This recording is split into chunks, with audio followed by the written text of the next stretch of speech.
Murder in broad daylight. Who killed Skylar Neese? Skylar, a bright and outgoing teenager, was well liked by her peers. Who could have committed a heinous crime against her? Who killed Skylar Neese? Hey there! Welcome back to our channel. Today, we're diving into a chilling mystery that unfolded in broad daylight, the tragic case of Skylar Neese. Skylar Annette Neese, born on February 10, 1996, went missing from her home in Star City, West Virginia, around midnight on July 6, 2012. Tragically, her lifeless body was discovered in January 2013, just across the state line in Wayne Township, Greene County, Pennsylvania. The perpetrators of this heinous act were Shalia Eddy and Rachel Shove, who were once Skylar's close friends from high school. In December 2012, Rachel Shove confessed to the authorities, revealing that she and Eddy had planned and executed Neese's murder. Shove later pleaded guilty to second-degree murder on May 1, 2013, receiving a 30-year prison sentence with the possibility of parole after 10 years. Shalia Eddy pleaded guilty to first-degree murder on January 24, 2014, and was sentenced to life in prison, with parole eligibility after 15 years. Skylar Neese's disappearance prompted legislative changes in West Virginia concerning the Amber Alert missing child alert system. The tragic events surrounding her case catalyzed increased awareness and action to protect vulnerable individuals. Skylar Neese's mysterious disappearance. Skylar Neese's disappearance unfolded on July 5, 2012, when she returned to her family's apartment in Star City, West Virginia, after completing a shift at Wendy's.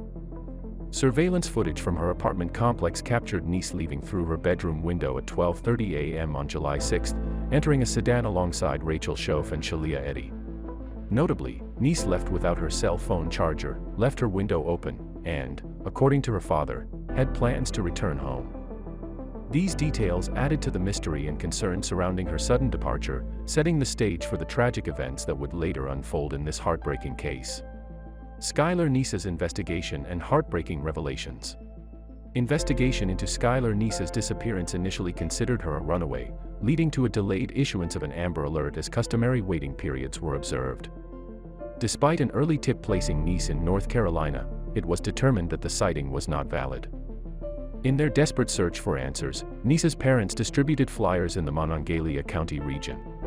Law enforcement identified the sedan seen with Neese as belonging to Shalia Eddy, who admitted picking up Neese but claimed to have dropped her off an hour later. The FBI and West Virginia State Police joined the investigation on September 10, 2012, interviewing Neese's school friends. A significant breakthrough occurred on January 3, 2013, 6 months after Neese's disappearance, when Rachel Shove confessed to plotting Neese's murder with Eddy. Shove explained that their motivation was a dislike for Neese and a desire to end their friendship.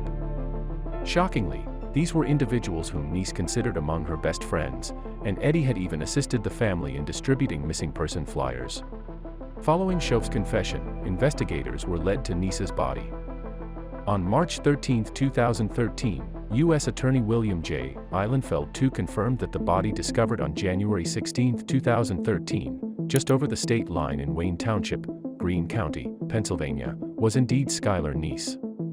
Tragically, Neese's remains were found less than 30 miles away from her home, shedding light on the devastating outcome of the investigation.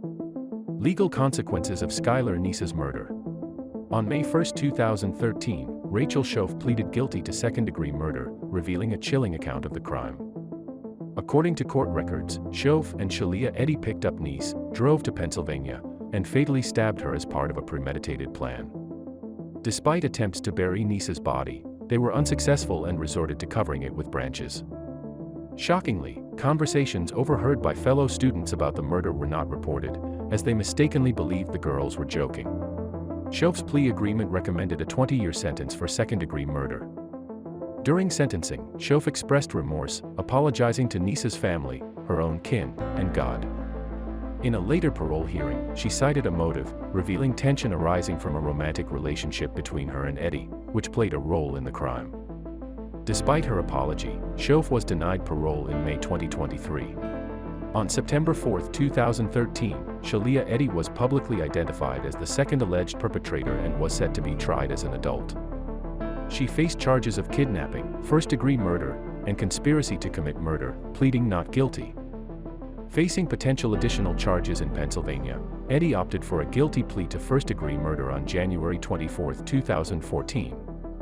Although she expressed no remorse, she was sentenced to life in prison with the possibility of parole after 15 years, adhering to West Virginia law on juvenile offenders. Following Schoaf's guilty plea in 2013, she received a 30-year prison sentence with parole eligibility after 10 years on February 26, 2014. Eddie, initially held in a juvenile facility, remains in custody at the Lakin Correctional Center as of September 2023, while Schoaf is also incarcerated at the same facility. Skylars Law, a transformative response to tragedy. The absence of an Amber Alert in Skylar Neese's disappearance, due to stringent criteria not being fully met, prompted the Neese family's home district legislator in West Virginia to take action.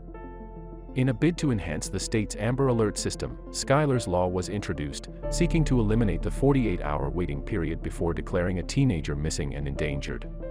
Skylar's Law aimed to modify the existing Amber Alert plan, advocating for immediate public announcements whenever a child was reported missing and believed to be in danger, irrespective of whether a kidnapping was suspected. The proposed legislation garnered support through opinion columns in both West Virginia and the national media, highlighting its potential benefits while acknowledging some criticisms and drawbacks.